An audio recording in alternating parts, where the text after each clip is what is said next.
Hello दोस्तों, आप सबका स्वागत है।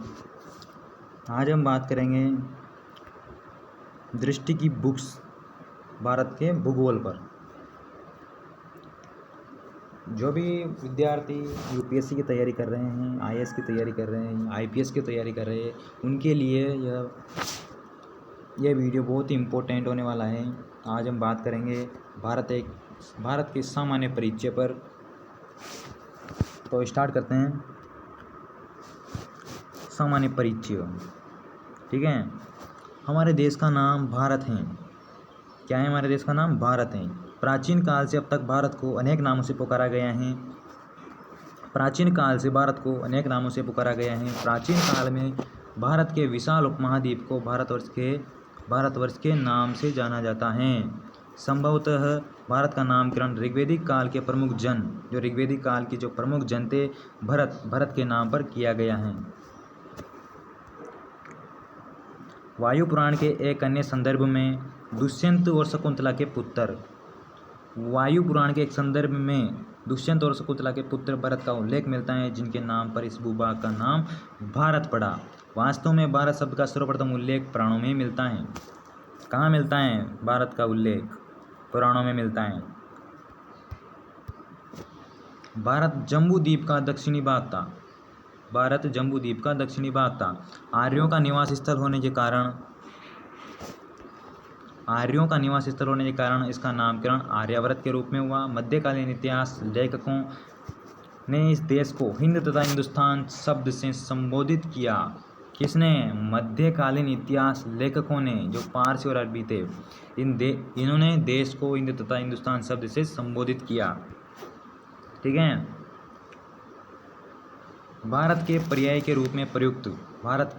रूप में प्रयुक्त इंडिया शब्द की उत्पत्ति यूनानी शब्द इंडोई से मानी जाती है। भारत की उत्पत्ति यूनानी शब्द इंडोई से मानी जाती है। ठीक है। अब बात करेंगे भारत के आकार एवं भौगोलिक अवस्थिति की।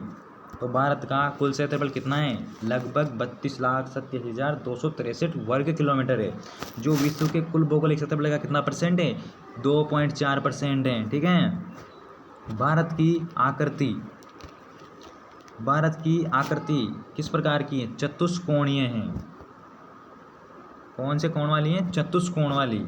इसका उत्तर दक्षिण का अधिकतम विस्तार 3234 किलोमीटर तथा पूर्वी पश्चिम तक अधिकतम विस्तार 2933 किलोमीटर है। मुख्य भूमि अंडमान निकोबार द्वीप समूह तथा लक्षद्वीप समूह सहित भारत के तट रेखा की कुल लंबाई लगभग 7517 किलोमीटर है। भारत की स्थलीय सीमा की लंबाई कितनी है? भारत की स्थलीय सीमा की लंबाई 15,200 किलोमीटर है। भारत पूरी तरह से उत्तर पूर्वी गोलार्ध में स्थित है। भारत कहाँ स्थित है? उत्तरी पूर्वी गोलार्ध में स्थित है। यह 8 डिग्री 4 मिनट उत्तरी अक्षांश से 36 डिग्री 6 उत्तरी अक्षांश के बीच तथा 68 डिग्री 7 मिनट पूर्वी देशांतर से 97 डिग्री 25 डिग्री पूर्वी देशांतर तक विस्तृत हैं। कर्क रेखा 23 डिग्री 30 उत्तर दक्षिणांश देशा के लगभग 2 बराबर भागों में उत्तर दक्षिण में विभक्त किया गया है। कर्क रेखा ने हमारे देश को 2 भागों में बराबर बांट दिया गया है, उत्तर और दक्षिण में। ठीक है।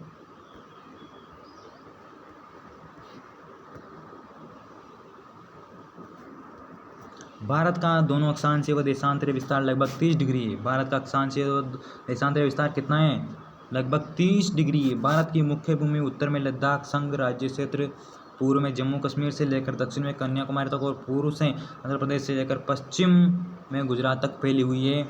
भारत के उत्तर पश्चिम, उत्तर तथा उत्तर पूर्वी सीमा पर नवीनतम मोड़दार पर्वतों का विस्तार पाया जाता है, जबकि दक्षिण में प्रायद्वीपीय क्षेत्र का विस्तार पाया जाता है। भारतवर्ष का प्रायद्वीपीय भूभाग उत्तर में जोड़ा गया है। ठीक है।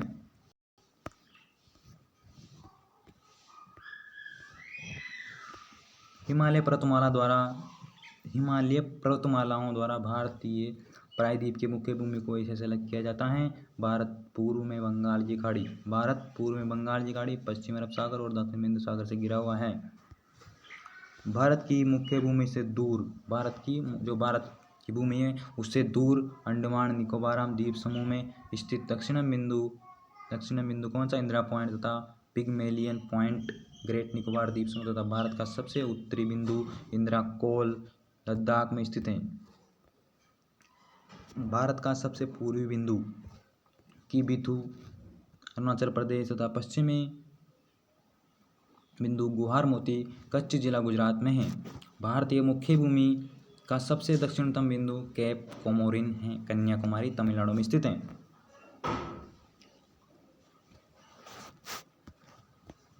भारत में कुल 28 राज्य तथा 8 केंद्र शासित प्रदेश हैं, जिन्हें मुख्य रूप से 6 जोन में बांटा गया है, मतलब 6 अंचलों में बांटा गया है, 6 भागों में बांटा गया है। 6 भाग कौन कौन से हैं? उत्तरी क्षेत्र, पूर्वी क्षेत्र, पश्चिमी क्षेत्र, मध्यवर्ती क्षेत्र, दक्षिणी क्षेत्र और पूर्वोत्तर क्षेत्र।